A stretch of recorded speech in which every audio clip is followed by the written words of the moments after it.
Order! Order! You are an incorrigible delinquent at times. Behave yourself, man!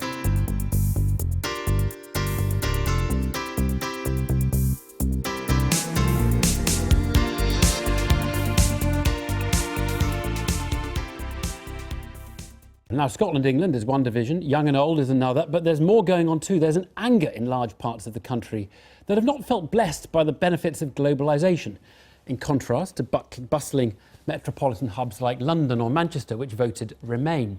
And that schism has asserted itself to the shock of those at the top. Filmmaker Nick Blakemore has spent the last couple of days in Burnley, which voted 2/3 for Brexit, to see what was motivating voters there.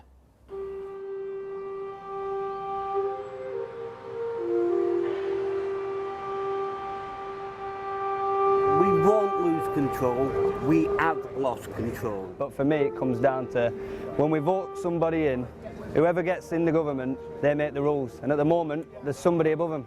That's why I'm going to be voting to leave. What really gets me is this, yeah? I fought for this country in '82. Fair play. Right?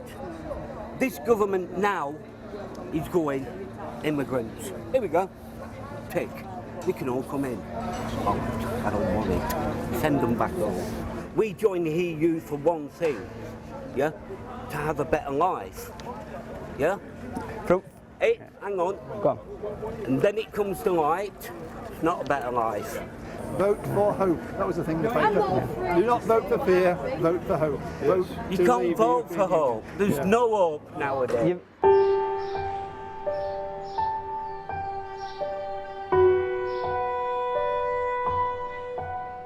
We've had enough of the Tory scenario, the austerity, the cuts. Why is that the fault of Europe? The minute this referendum's over, and if Remain win, that's it. Our NHS is gone.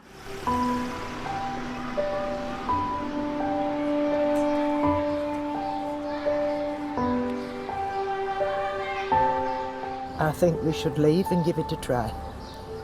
And we should get our independence back because it's just got absolutely out of hand. It has. I've got to admit, it's the one thing. It came down to democracy, sovereignty, and the NHS.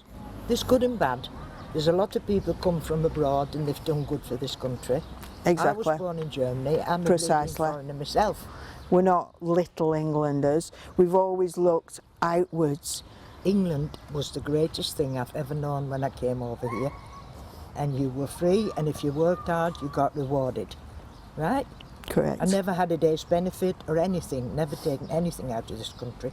I'm 83 years of age, and all I can get is single poll tax allowance.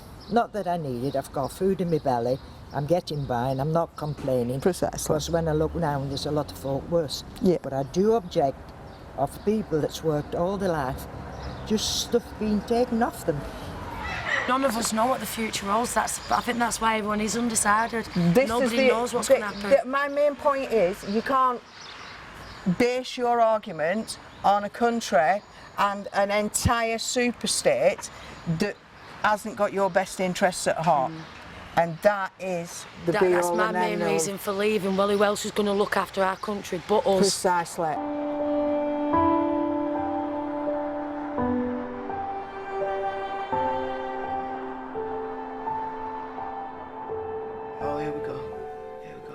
Good evening and welcome at the end of this momentous day when each one of us has had the chance to say what kind of country we want to live in. At 10 o'clock, the polling stations close after weeks, months, years of argument.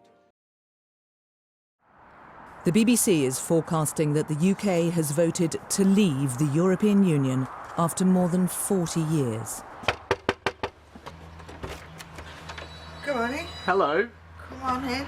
I want to... Come out first. Tell me, what's your reaction? I don't know yet. I haven't switched it on. I put these out and I'm hoping I'm not going to look stupid. I'm really, fingers crossed, hoping I'm not going to look stupid. The BBC are calling it for leave. Really? Yeah. Seriously? You need to put the telly on. Tanya, just tell me what's your reaction to that? I'm over the moon. I don't know what to say.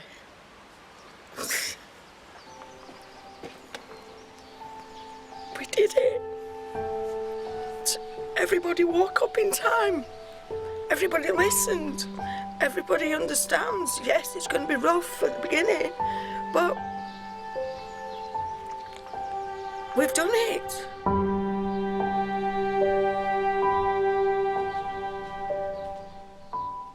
Some views from Burnley there. Well, with me now, two historians, David Starkey and Kate Williams. From The Times, Tim Montgomery, and the writer and equality campaigner, Paris Lees. Paris, what's your reaction as you watch that? I recognise those towns. That's where I'm from, Evan. And I think these people are going to be really upset when they find out that they've been lied to. I think it's misguided. Obviously, the people have voted with good intentions, but I think we are being led down a very dark path. Let's just ask whether the nation is in some way historically unusually divided. Kate, do you think we're in a unusual state? I do think we're incredibly divided. I think this is the biggest historical event, I mean, the most divisive event since the Civil War, and I think it's the most historical event since the Act of Union itself. I mean, we see divisions here between North and South, between young and old, between the fact that Scotland is going to have a referendum, Northern Ireland, concerns about, Martin McGuinness is saying about joining together, and we know that a Scottish referendum is probably going to trigger questions about a referendum in Wales. So we're seeing massive divisions, and when we actually see a petition getting a lot of people's signatures saying that London might actually set up as a separate city-state. I think it's a joke, though, isn't it? I'm not entirely sure. I'm not entirely sure. I think there is. I mean, there is some joking in it, but there is some that I think shows the level of the divisions. It's huge. You're both Remainers, and now you two are both Brexit supporters. David, do you think the nation is historically divided at the moment? It is, but I think Kate is slightly exaggerating. I can think of Ireland. I can think of Roman Catholicism. I can think of all sorts of things that have split us. Even the whole question of whether we fought the Nazis or not. You know, the country was hugely divided. I think the more interesting question is why this has happened. And it seemed to me your Burnley film was absolutely right. What has happened is the European Union is a proxy.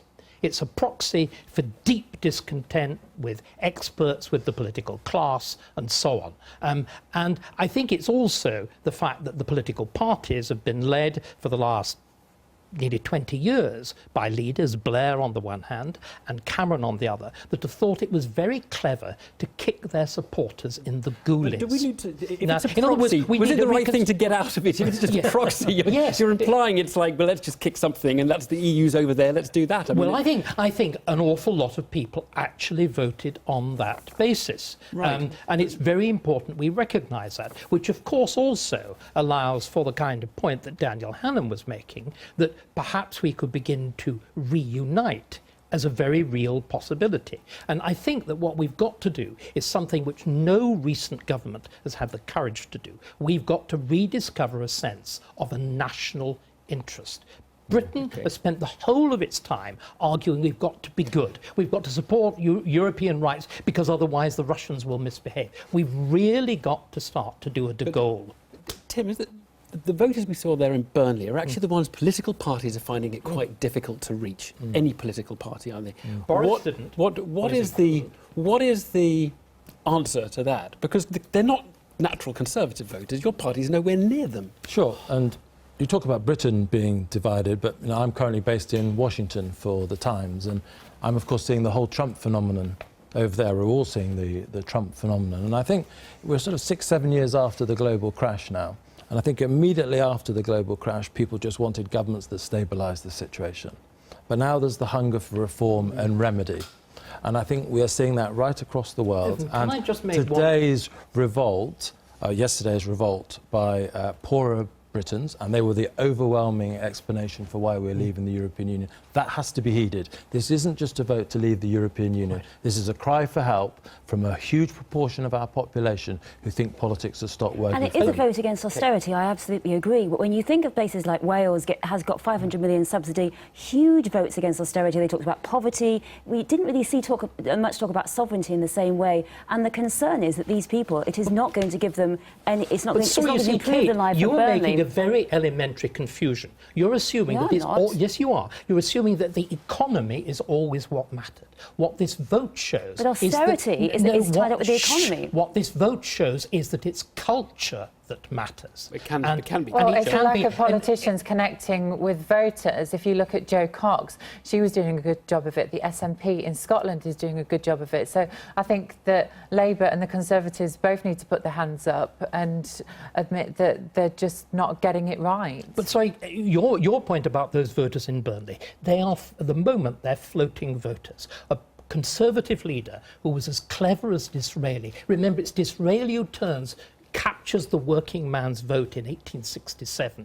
And there's the possibility now of a Boris or another charismatic Tory politician who invents the national interest. Let's ask the Remainers whether you think Boris is a healing person. I think Boris, his speech, it was just extraordinary. That wasn't a victory speech. I think he realises that he's got it wrong and that this is really, really, really serious. And I just hope that we can actually have another referendum, because I think a lot of people actually... Bad loser. Jonathan Powell loser. Well, I think I'd rather I'm not sure be a bad loser. I've got more important I'm things not sure to worry it is a about bad loser, because people actually feel that they have been lied to, and that's what people they have been lied to. There's so much more voter regret than I've ever seen before. Most people say, We're okay, now this having a is clear illustration of why the vote went why it did. I think people are going to be surprised with Boris Johnson. He's probably the likely next Prime Minister of this country. Actually, you look at his record. He was championing the living wage before other Conservatives.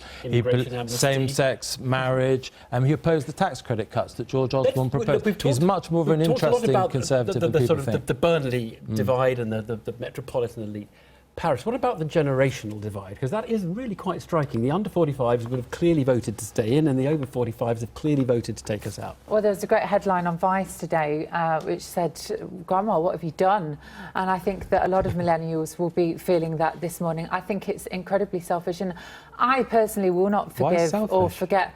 Because the older generation don't have to live here as long as the younger generation do. So are we going to introduce, for example, a cut-off point beyond which you can't vote? Are you your sense of sublime self-entitlement, are we going to have those under 35 with 2 votes? Hang on a minute. Young people have already had so much taken away from them. I don't need to take away my airtime as well, Mr. Starkey. So what we're actually looking at is a generation of people who've... You're not letting me because you're interrupting me, because you're a privileged white man who just wants to speak over me. And this is the problem. Young people are getting very sick of it, sick of being spoken over, sick of being patronised. And we have to pay for our education in a way that your generation didn't have to. You know, we're just, everything that gets taken away, young people are being cut out first. And I think there's a lot of frustration. And, you know, for young people, Europe's just somewhere where we go on holiday and go clubbing. You know, we don't have this xenophobia. And the young vote is going to be vital in Scotland. Of course, the Scottish referendum included 16-year-olds. They were massive in the turnout. And I think that this is what we also... I noticed Nigel Farage saying, well, we can engage with the Commonwealth. But I've been watching the Australian media who have been saying today, why are we still linked to this country is going to be so diminished, they're going to lose Scotland, possibly Wales, then the Commonwealth is probably due for the chop as well. This is not what you're... Be careful what you wish for, is this kind of message. I think at the moment, in our relationship with Europe, we have a situation where people from Africa, Asia, Australasia are actually second-class status when it comes to coming into Britain. We prioritise European. The problem isn't little Englandism, it is little Europeanism. Britain now has the opportunity to open ourselves to the world. There won't be a Britain this time. Thank you so much. In 10 years. That is about it. What a 24 hours it's been. Normally, we're meant to be the quietly stable nation that doesn't do revolutions or cut people's heads off, but today we've been rocking the world. I've been getting away with it all.